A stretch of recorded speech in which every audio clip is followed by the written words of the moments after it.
네, 다들 반갑습니다. 수요예배 나오신 여러분들을 진심으로 환영하고 또 축복합니다. 이번 주일이 부활 주일이었는데 다들 부활은 잘 누리고 계시죠? 네, 부활의 기쁨을 잘 누리고 계실 거라 생각하고 또 하나님께서 우리의 삶을 부활을 믿는 증인된 삶으로 이끄실 줄을 믿습니다.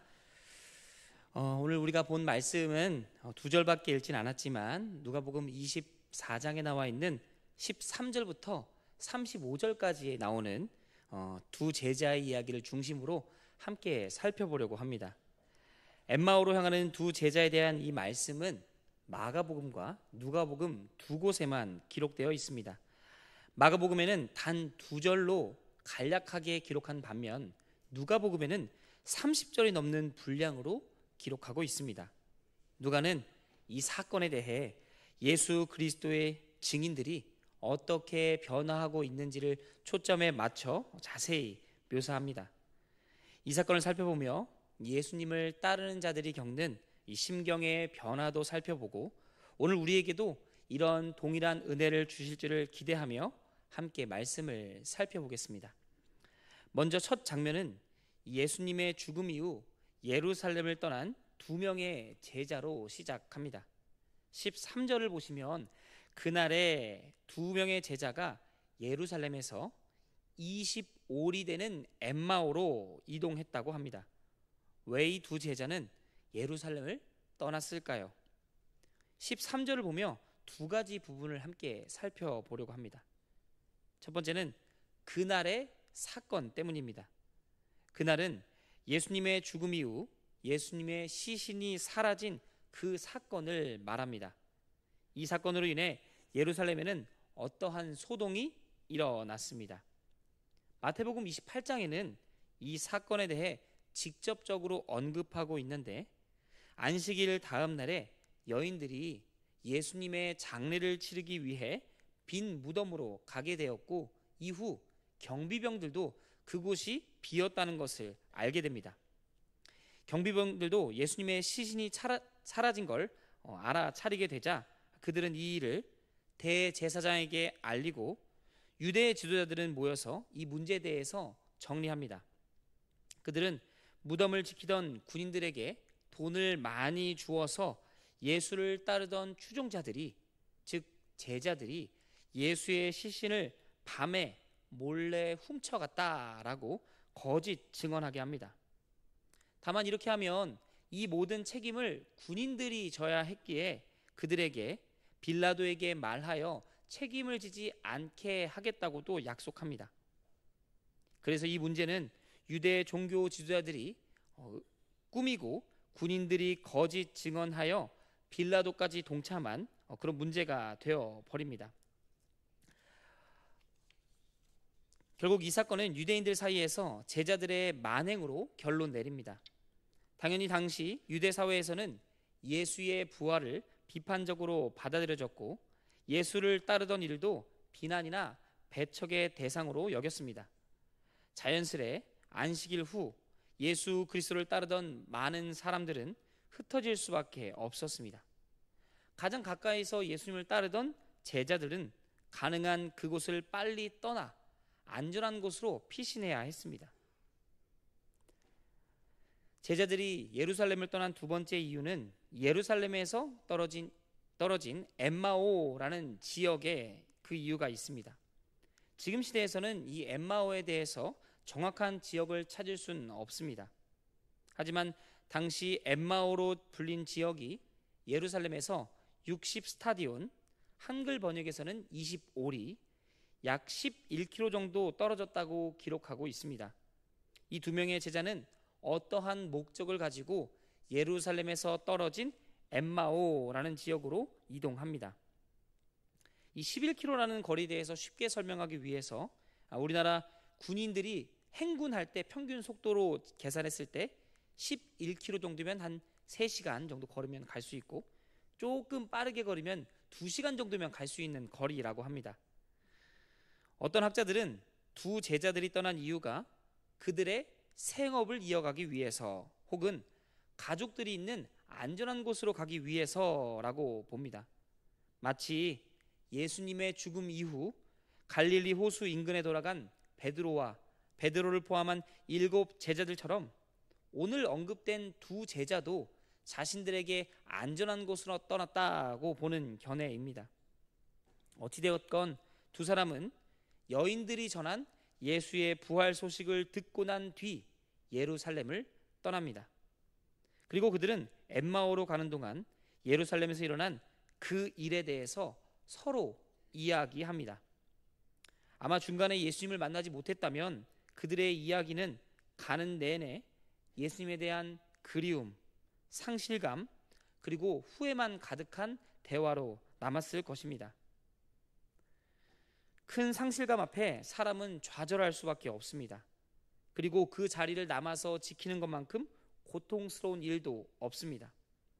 상처 가득한 곳에 남아 기약 없는 때를 기다리며 마음을 지키는 것은 대단히 어려운 일입니다. 어떤 사람도 사랑했던 대상에 대한 큰 상실 앞에 담담할 순 없습니다.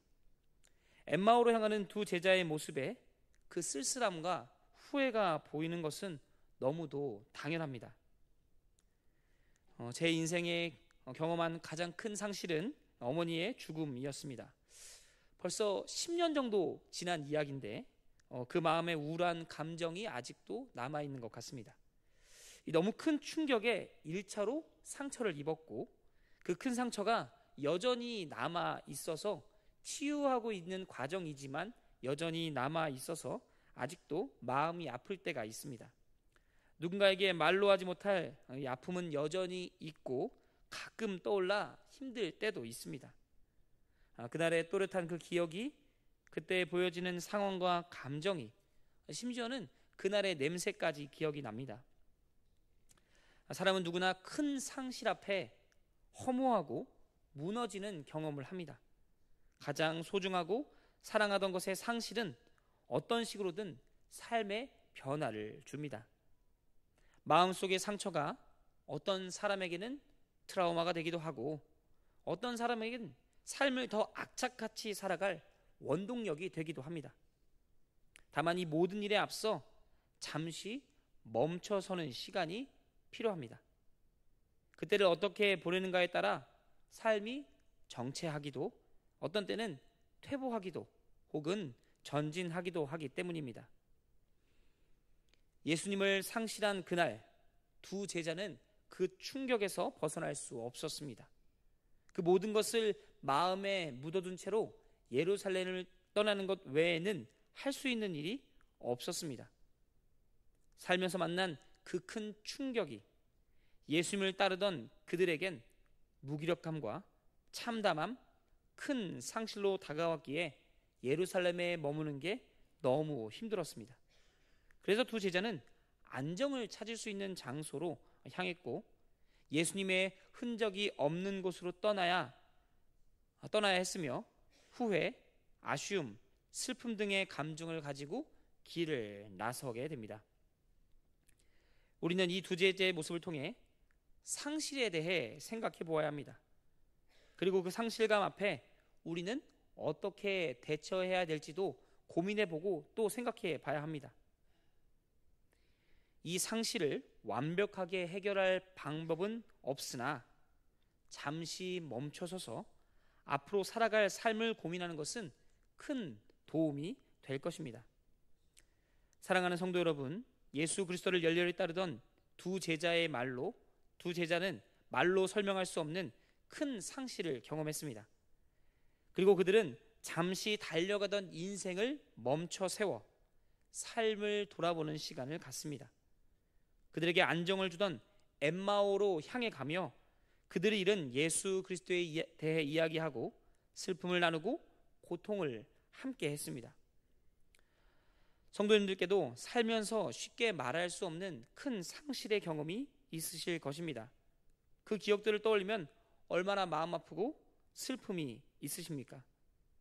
삶이 멈춘 것 같고 허무하게 내가 아무것도 아님을 느끼는 그 공허함이 오늘 두 제자들의 마음이 아닐까 그렇게 생각됩니다. 제자들에게 가장 큰 고통은 예수 그리스도의 상실이었습니다. 하지만 그들을 위로하시고 회복케 하시는 분도 예수 그리스도셨습니다. 오늘 우리가 여전히 살아가고 인생을 걸어가는 것은 하나님께서 우리를 지탱하시고 인도해 주시기 때문입니다. 이어서 이 상실에 빠진 두 제자를 어떻게 회복시키시는지 이 예수님께서 함께 하신 모습을 통해 이어서 살펴보겠습니다. 엠마오로 향하는 두 제자가 서로 그날의 사건을 이야기하던 도중 누군가가 그들의 대화로 들어옵니다. 누가는 그를 예수님이라고 말하지만 두 제자는 예수님을 보고도 알아보지 못했다고 말합니다. 큰 상실감에 빠져있는 그들에게 예수님은 그들의 안부를 물으시고 그들이 하던 대화에 자연스럽게 참여하십니다. 예수님께서는 지속된 슬픔을 끊고 잠시 그들이 주목하고 있는 것에서 눈을 떼게 하셨습니다. 두 제자 중 한 사람인 글로바는 예수님을 보며 예루살렘에서 일어난 일에 대해서 말해줍니다. 나사렛 출신 예수의 이야기는 그가 하나님 나라를 선포한 일과 백성에게 행한 것을 근거로 참 선지자였다라고 고백합니다. 이는 두 제자가 예수 그리스도를 메시아로 바랬음을 보여줍니다. 하지만 대제사장들과 지도자들이 예수님을 죽이기 위해 로마를 이용해 사형 선고를 내리고 십자가에 죽게 했다고 말합니다. 그런 슬픔도 잠시 그가 죽은 지 3일 뒤 어떤 여인들이 또 제자 중 일부가 예수님의 빈 무덤을 본 사건을 듣고 이들은 슬픔에 빠져 예수님이 있는 예루살렘을 떠났다는 이야기가 그 내용이었습니다. 엠마오로 향하는 두 제자 역시 예수님의 부활은 일어날 수 없는 일이라고 여겼기에 그 작은 희망이 사라지기 전에 서둘러 자리를 옮긴 것처럼 보입니다. 이에 예수님께서는 말씀하시기를 미련하고 더디 믿는 자들아 라고 말씀하시며 하나님이 주신 말씀을 다시 한번 설명해 주십니다. 제자들은 이 말씀을 듣고 다시 한번 예수님과 함께했던 그때를 떠올립니다.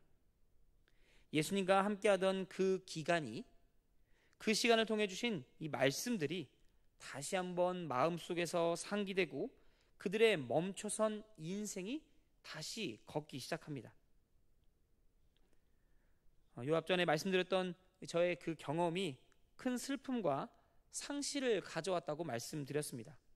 분명 그 슬픔은 이를 말할 수 없었지만 그 멈춰선 인생에서 지금까지 경험해보지 못했던 하나님의 사랑을 가장 크게 느낀 때이기도 했습니다. 교회를 다닌 지 얼마 되진 않았지만 나름 중고등부 시절과 청년부 시절을 거쳐 신앙생활을 했고 교회에서 말씀도 보고 설교도 듣고 찬양도 기도도 열심히 하던 때가 있었습니다.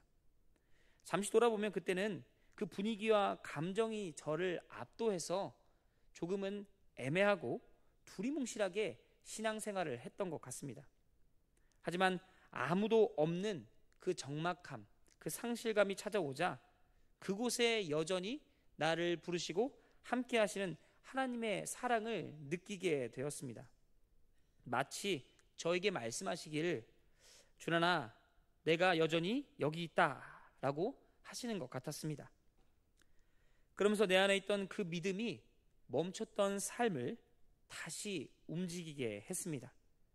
지금까지는 옆에 있던 누가 나를 끌어주거나 밀어줬다면 이제는 하나님께서 주시는 그 힘이 내 안에 살아갈 에너지가 되어 움직이게 했습니다.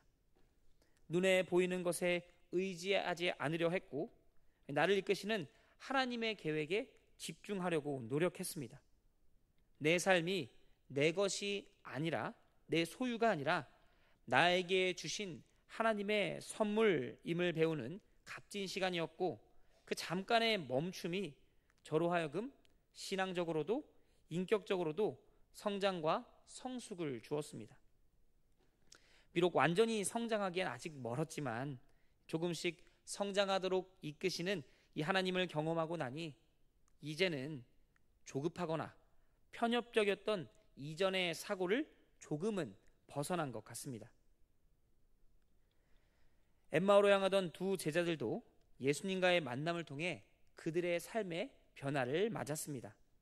이전에 따르던 제자의 모습이 그들의 필요와 예수님에 대한 기대로 가득 차 있었다면, 이제는 예수님과 함께 다니며 배웠던 그 가르침들에 눈을 뜨고 깨달음을 얻어 진정한 제자의 삶으로 변화하고 성장하는 모습을 보여줍니다.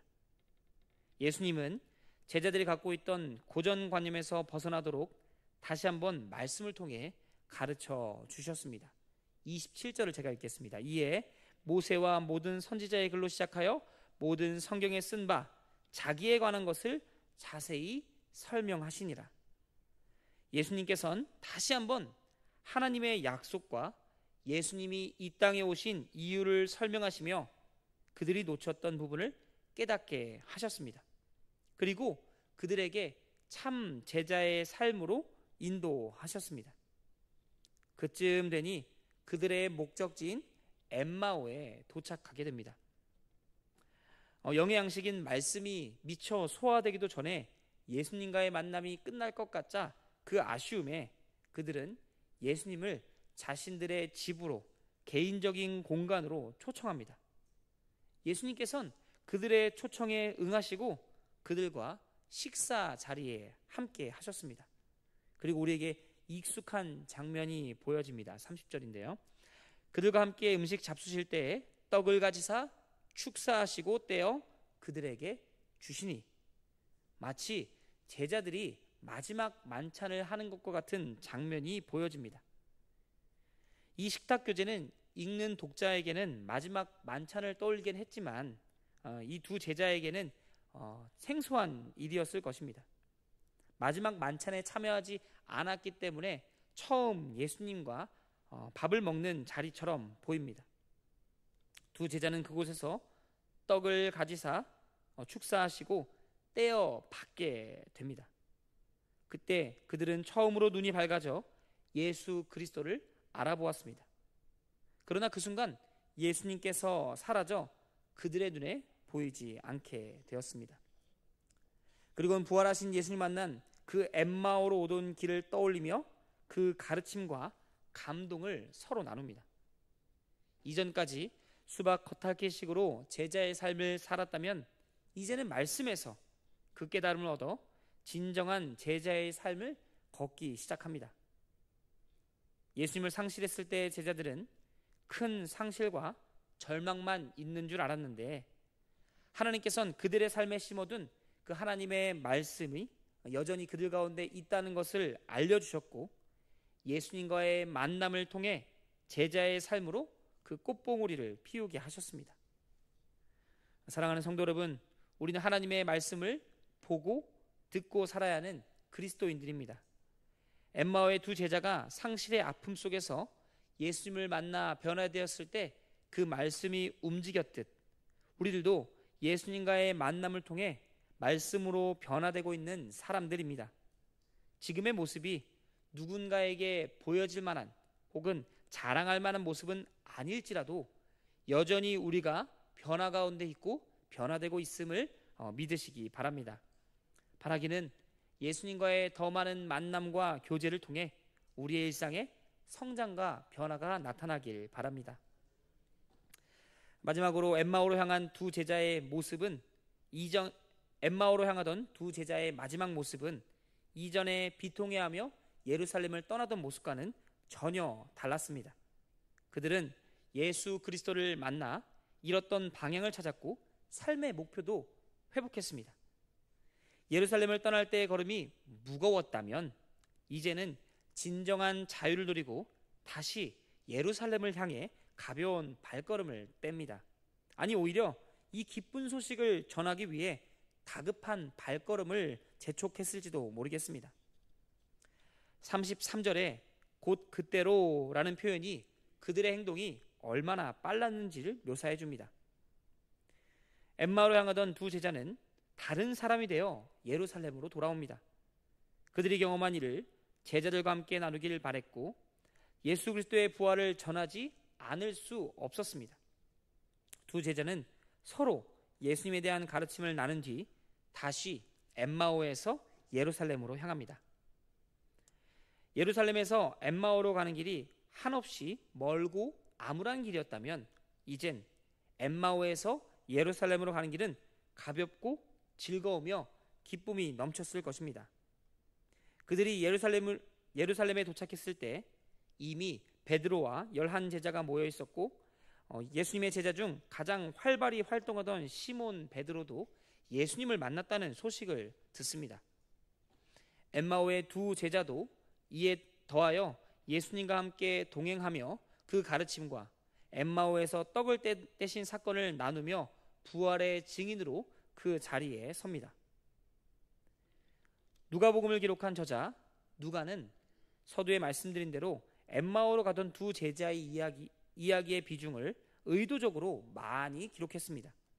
이유는 잘 알려진 제자 베드로뿐만 아니라 예수 그리스도를 바라는 다른 제자들에게도 나타났다는 이 사실이 당시 예수 공동체에게 큰 위로와 소망으로 작용할 수 있었기 때문에 그렇습니다.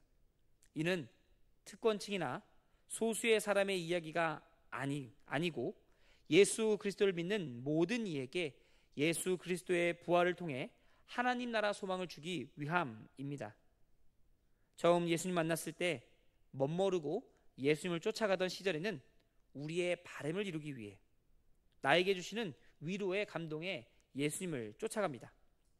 하지만 시간이 조금 지나면 내 원함과 바람이 아닌 하나님 나라와 맞지 않는 모든 것들을 내려놓고 하나님께 나아가게 됩니다. 그 과정에서 실패와 넘어짐, 하나님에 대한 원망과 불평등, 나와 하나님을 맞춰가는 순간들을 경험하며 나는 누구이고 하나님은 누구신가에 대한 깊은 고민이 생깁니다. 그렇게 인생을 달려가다 멈춰서는 그 지점에서 예수 그리스도를 인격적으로 만나고 우리의 삶이 지금까지 변화해 왔음을 다들 경험하셨을 것입니다. 그렇다면 이제는 그 성장을 통해 다음 단계로 도약해야 하는 시기입니다. 엠마오에서 돌아온 두 제자는 자신들이 경험한 인격적인 예수님에 대해 예루살렘 공동체에 나눕니다. 그들은 이 모든 일이 실제로 일어났고 여전히 진행 중이라는 사실과 예수님께서 이전에 말씀하셨던 것들이 이루어졌음을 나누었습니다. 하나님의 말씀이 눈앞에서 성취되었다는 것을 경험한 이 두 제자의 증언은 그 어떤 증언보다 힘있고 긴밀하게 다가왔습니다. 일상에서 만난 하나님에 대한 경험은 우리의 믿음에 큰 밑거름이 된다는 것을 잘 보여줍니다. 다시 저의 인생을 돌아보며 어떠한 경험들이 있었을까를 살펴보니 여러 매체에서 간증으로 들었던 것처럼 뭔가 초자연적인 현상이나 경험들은 많이 없었던 것 같습니다. 하지만 일상에서 하나님을 만나고자 아등바등했던 노력들이 또 그 기억들이 하나님께서 여러 환경과 사람을 통해 만나주시고 위로해 주셨던 이런 기억들이 저에게는 흔들리지 않는 믿음이라는 곳에 잘 뿌려져 지금의 신앙이 형성하게 된 것 같습니다. 교회에서 함께 먹고 자고 놀던 그 친구들에 대한 기억, 내용은 잘 기억 안 나지만 당시 문제들을 두고 뜨겁게 기도했던 기도회, 또 여전히 우리를 향해 외치지만 잘 들어오지 않았던 설교들까지 함께 하나님을 찬양하며 높여드릴 때 그 감정들이 일상에서 주시는 은혜로 저에게 다가와 지금의 저를 만들지 않았나 싶습니다. 사랑하는 성도 여러분, 변화를 경험한 사람들은 자신들이 겪은 일들을 공동체와 나누기를 즐겨한다고 했습니다. 제자훈련 1권 첫 과에서 나의 신앙 고백과 간증에서 다루는 부분이 이 부분 아니겠습니까? 믿음이 하나님의 말씀 위에 서 있을 때 우리의 삶에 나타난다는 것. 이렇듯 우리들도 우리가 경험한 하나님에 대해 잘 정리하고 공동체에 나누어야 합니다. 제자의 삶은 하나님의 말씀을 통해 소망을 얻고 그 경험들을 잘 모아 공동체와 나눔에 있습니다. 바라기는 오늘 예루살렘에 돌아온 이 제자들의 나눔이 대광의 모든 성도님들의 일상에도 나타날 수 있기를 바랍니다. 말씀을 정리하면 이렇습니다. 오늘은 엠마오로 향하던 두 제자가 그 길에서 예수님을 만나고 그들이 예수님과 함께하던 모든 일이 하나님의 성취였음을 깨닫는 장면을 다룹니다. 특히나 예수님의 죽음에 슬퍼하고 있는 사람들이 예수님의 부활을 경험함으로 참 기쁨이 무엇인지 경험하고 그것을 나누는 부분까지 함께 살펴봤습니다. 예수를 만난 여인들의 증언을 듣고도 부활이 믿어지지 않는 제자들은 그곳을 떠나 각자 자신이 안식을 취했던 장소로 갑니다.